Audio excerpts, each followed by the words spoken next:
I'm really excited about today. I don't get to do this one very often, but we're making mac and cheese. And what I like to do is I like to put leek and bacon into mine. Ooh, so good. So for that, you're going to want to have your large knife and a cutting board to prep those up. Trying to make this as easy to clean as it can be. So I'm just going to use one pot. So I'm going to do the pasta, drain it, set it aside on a paper plate or anything else you want to do. Then we'll go in with the leek and the bacon. So for that, you're going to need a spatula. We're going to need a measuring cup. We're going to measure out some flour and then later milk. And then when you're mixing that together, you do need your whisk. And this is mac and cheese, so you do want a cheese grater. You don't want to use the already shredded because it doesn't melt as easily. And then the best part about this, it's going in the oven, breadcrumb crust, going to be so crunchy and gooey. So you want to have something like this, a Corningware dish, or any sort of an oven-safe crockery like this. So, really excited to show you guys this, so let's get into the ingredients and then start working on our meal. Mac and cheese is one of those cozy comfort foods. It's so great, and there's so many recipes out there. This one is just mine. It's one that I've been experimenting with for a little while now.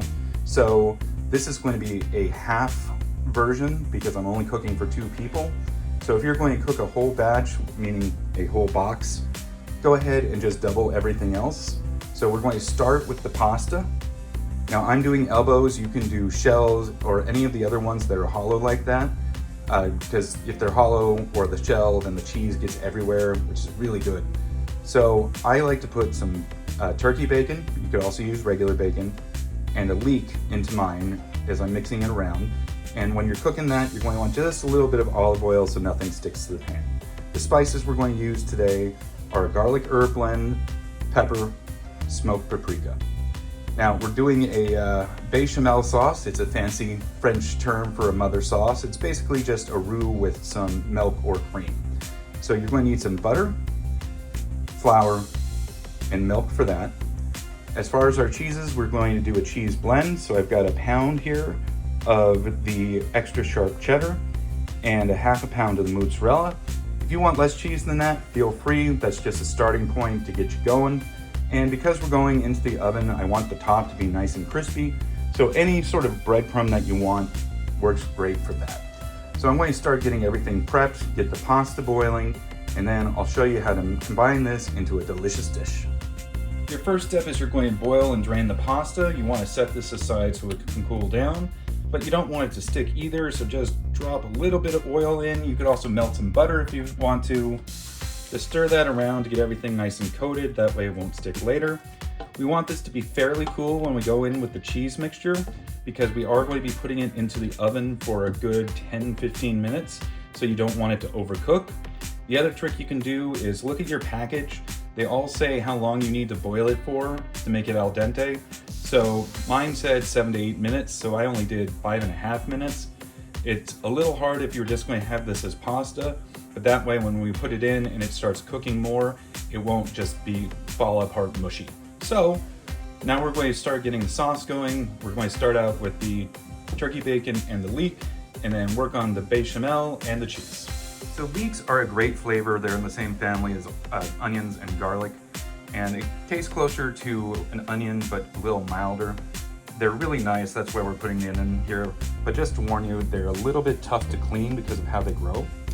So like normal, you chop off the root. Now we're only using the white part today.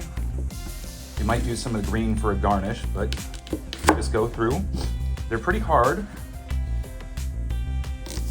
which will make a nice crunch to contrast with the mac and cheese. So you can see they grow in layers kind of like garlic too. So make sure that you wash them off after you've chopped this part off too, because sometimes you get dirt in there. So we'll just do that really quick. There we go. And you don't want them to be too big, so just take your knife, slice them to about that size. And you see what I mean? Sometimes you still, even after you wash them again, get some dirt. So if you want to make sure you don't have anything, after you chop them up, go ahead and fill a bowl with water and put them in there and just kind of move them around. You can wash them off that way as well. So the other reason that you want to set your noodles aside is then you can have your pot that you cook those in double as the pot that you make your sauce in. So what we're going to do with that is I've already started this by crisping up the bacon. Been cooking it for about 2.5 to 3 minutes on a medium-high heat. Now I've lowered that to just a medium heat because we're going to go in with the leeks. And those you're only going to want to cook for maybe 3 minutes at the most. You do want them to be cooked, but you also don't want to be too soft because the whole point is that you have a nice crunch when you bite into the finished product. So, stir that around, set your kitchen timer, and if you get stuff stuck to the bottom, you can always just deglaze with a little water, because those bits have a lot of flavor. All right. So when we're done, we're going to set this aside onto a paper plate. Then we're going to start with the bechamel sauce and the cheese. So the reason you want to shred your own block of cheese and not just use pre-shredded is because those are coated with something to keep them from clumping together and sticking, but it also makes them really hard to melt. So any cheese grater, any size, smaller the better, makes them melt quicker. I like going the long way, or like that, just to get through it. Kitchen assistant, sorry. And you just have to make sure you get through your 2 blocks of this and your block of mozzarella. Then you'll do the bechamel sauce, add this to it, wait until it's all nice and ooey gooey, and then we'll mix back in everything else. Okay, after you're done with your leeks and your bacon, go ahead and deglaze it again. And you're going to start melting your butter. This is 2 tablespoons. And once the butter gets nice and melted, you can also use it to scrape up some stuff too. Then you'll have extra nice flavor for this. You want to do an equivalent amount of flour. So, now that that's fairly melted, we're going to go in.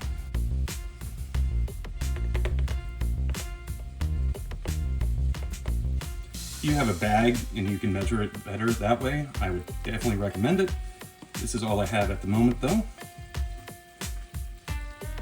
Doesn't need to be exact, and since I'm spilling over the side, we'll just do that. Now we're going to cook this for 2 minutes, otherwise it's going to taste like raw flour. And you just want to have it have a chance to toast up a little bit and absorb all the butter. You don't want it to get too much darker than it is right now, so if you see it getting any darker, stop immediately. And I'm going to lower this to a medium-low heat because we don't want to burn anything in our sauce. And there's also milk going to go into this, and you don't want to have milk get heated too high or else it doesn't taste very good. All right, so I'll show you how to do the milk in a second because we're going to have to whisk that in. So, see you in a minute. So this is by itself just called a roux, and that's anything that's butter or any sort of a fat mixed with flour. So what makes this a bechamel sauce is adding a milk product. So what you want to do is just add a little bit, and that's why we turn down the heat. We don't want to scald this. And then you're supposed to whisk all the stuff together.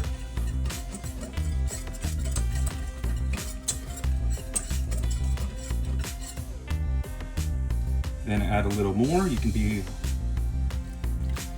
more this time because you've already started the process. Whisk this again. Make sure all the flour and butter mixture is nice and not lumpy. That's why you want to. Better if you can actually do that. Okay, we'll just finish the milk. And then we will go ahead and add the cheese. All right, now all of our components are done. We have the bechamel sauce, we've got the cheese, we've got the pasta, got the leeks and the bacon. We're going to start putting the cheese in slowly. And this can get a little messy, so just be prepared. And you want to leave some of it aside to top it later before we put it into the oven. Just throw a couple handfuls in there. And just start mixing it around.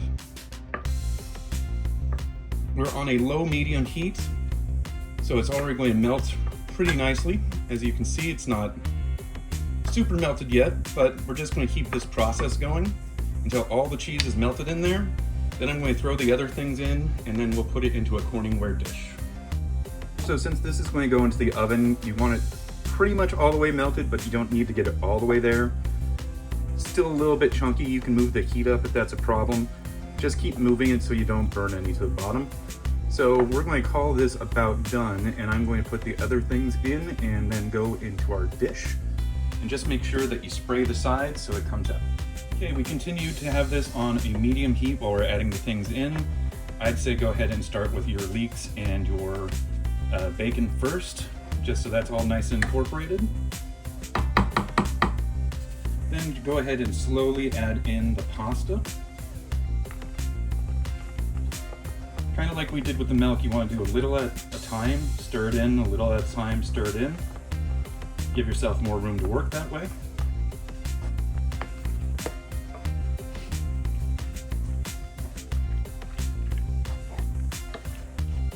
And just keep going until you're done, and then we'll put it into this guy, top it with the breadcrumbs and the cheese, and I'll show you that one in a second. Okay, we got that all in. Now you're just going to sprinkle some breadcrumbs over the top. As much or as little as you want. It does make it a nice crispy texture after it comes out of the oven. Just try to cover everything. But it's definitely up to you on how thick you do this. Okay, then give it a little shake. And then take your leftover cheese and just sprinkle it around. And then that'll get nice and melty, and then we can also do a little bit of a broil right at the end to make that nice and crispy too. So we're going to finish this up, get it into the oven. Now this is very good as it is, so you don't need too much spice. Go ahead and just light sprinkle of our garlic herb. Light sprinkle of pepper. Up to you how much you want there. And we're going to do the smoked paprika, because that's also going to give it a nice color later. So just try to evenly disperse these best you can. And they'll melt into the cheese and the breadcrumbs when you're doing the cooking process, and it'll taste very, very delicious.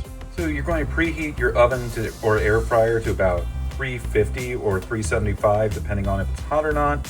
And you're going to put this in for between 10 and 15 minutes. This is after 10, it's getting really close. I would like it a little crispier on top, so I'm going to do the other 5 minutes. And I'm also going to broil it for a minute because I really like a nice crunch on the top there. Boy, does the kitchen smell delicious. This is hot and fresh out of the oven. We did it for 15 minutes and broiled for 1. Listen. Nice and crispy. So go ahead and cut yourself a nice square.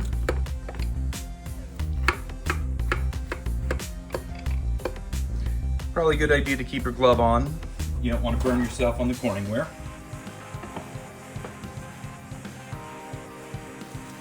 Then just get in there.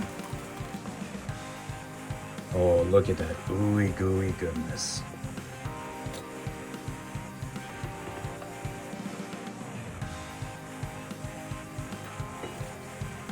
And that's our meal for today. Thank you for watching, and I'll see you next time.